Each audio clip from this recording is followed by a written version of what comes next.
We've heard many stories about respect already today. John spoke at the beginning about how when we're brought up with prejudice, we see others through that lens until we learn to see differently. And that once we see differently, we can act differently. Treating others with respect can be a powerful bridge across deep divides, as Nelson Mandela demonstrated time and time again with his choices. Our first principle calls us to affirm and promote the inherent worth and dignity of every person. It's a call to treat others with respect, an echo of that ancient Christian tenet to love thy neighbor as thyself. And it is a reminder, as the reading told us, that our being is more important than our doing. This first primary principle, respect to all people, is foundational to Unitarian Universalism. Respect all people, regardless of gender, orientation, creed, culture, or skin color. It sounds right. It resonates with my spirit. Of course, I want to treat everyone well. Of course, every person has inherent worth, worthy just by being alive. Respect to all people is a principle to guide us, but it really is far more challenging when faced with actual living, thinking, feeling, doing people. I would like not to have prejudices, but I was brought up in a racist, classist, sexist society. So like everyone, I've got some prejudices, I've got blinders. Like everyone, I have days when I'm beset by fears, by worries, by anger, and my sense of compassion shrinks. We've all behaved in ways that are unfair, hurtful, even cruel to others. And sometimes people are just terrible. How can we respect someone when their behavior is so cruel and hateful? I think one of the reasons the 8th principle was a necessary addition to the principles is because for all the beauty of our first principle, it is so much harder to live out in our daily life. The 8th principle reminds us that before we can truly live the first principle, we must first dismantle the oppressions that reduce people of different orientations, creeds, and skin colors to harmful stereotypes. We have to dismantle those oppressions that prevent people from having their true inherent worth and dignity. A more fair and inclusive society reduces those prejudices and cruelty and allows all people to flourish. So we need both this first principle and our new 8th principle. Can't have one without the other. Having a sense of inherent worth and dignity of others begins with acknowledging our own worth and dignity. We have to learn that our worth does not depend on our work, our productivity, our contribution to society, but on being our glorious, fabulous, complicated, difficult selves. We live, we have worth. Being, not doing. And we need that strong sense of our own worth, especially when we're suffering. Lauren Hilbrand wrote a book about a World War II American serviceman, Louis Zamperini, and he survived his plane crashing into the Pacific Ocean. He spent days, weeks, months drifting at sea, only to be found and taken prisoner by the Japanese. And Hilbrand was fascinated by how Zamperini managed to survive dangerous and dehumanizing conditions. He was particularly targeted by his Japanese prison guards. And Hilbrand notes that without dignity, identity is erased. In its absence, people are not defined by themselves, but by their circumstances. She says, dignity is as essential to human life as water, food, and oxygen. The stubborn retention of dignity, even in the face of extreme physical hardship, can hold a person's soul and their body long past the point at which the body should have surrendered it. Without dignity, identity is erased. If we can retain our sense of worth in the face of hardship, no matter how dire the circumstances, how little control we have over our lives, we still have a sense of our own self. Zamperini was offered better circumstances if he participated in Japanese propaganda, but he refused, feeling it was profoundly wrong. He was returned to the prisoner of war camp where he suffered daily abuse. And yet, despite the horrors of his years as a prisoner of war, Zamperini eventually found himself able to forgive his Japanese guards for all the abuse. It took time, healing, and his faith in God, but he was eventually able to see the humanity of his enemy. When we hold on to our inherent worth and dignity, when we feel that we have value as ourselves just as we are, we can better see other people as equally human. And some of us can manage this in the most difficult of circumstances.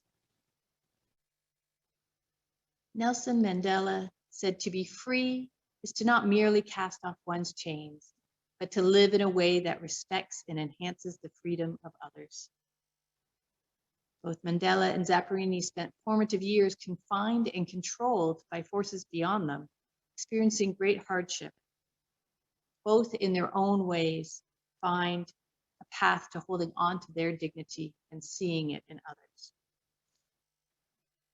Their bodies may have been imprisoned, but their minds and spirits found a way to be free, to let the shackles and bars not inhabit their minds.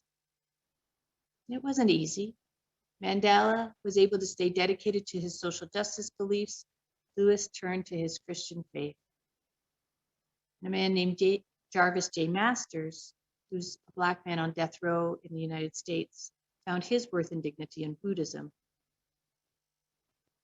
Now, Masters was in San Quentin prison in San Francisco by the time he was 19, having spent his childhood in poverty and in the foster care system. And he was doing time for armed robbery when a prison riot broke out in which a guard was killed. Now, despite being locked in his cell when the guard was killed, Masters was one of 3 men convicted of his death and the only one given the death penalty. Now, at the trial, Masters was given a pamphlet from a Buddhist community by one of his lawyers. He began studying and practicing meditation. And those teachings transformed him. And he finds a sense of peace for the first time in his life. And he dedicates himself to the Buddhist tradition, and he actually takes the vows, including the vow of nonviolence. Now, unfortunately, 30 years later, Jarvis Masters is still a prisoner on death row, despite appeals. There's an appeal, I think, currently before the federal courts. But he takes his vow of nonviolence seriously, and he has tried to keep peace throughout his time in prison. And one day, there was a seagull in the open yard at San Quentin prison, and it's been raining, and there are several puddles on the ground. And the seagull is paddling around in a puddle, enjoying the water. Now, an inmate picks up something heavy in the yard to throw at the bird, and Masters instinctively puts his hand out to stop the man. Now, this act, stopping someone from doing whatever it is they want to do, in a prison is an act of extreme provocation. You don't interfere. And the inmate starts yelling, "Who the hell does Jarvis think he is? Why does he care about some bird?" And other inmates gather around, waiting for the inevitable fight, and the mood is tense. And the first inmate, still screaming, says to Masters, "Why'd you do that?" And Masters says, "He did that because that bird has my wings." Everyone is quiet. And in the silence, someone laughs, and the mood changes. Masters had turned violence into peace. That bird has my wings. What would the world look like if we could see that spiritual truth? That bird has my wings. Your worth is my worth.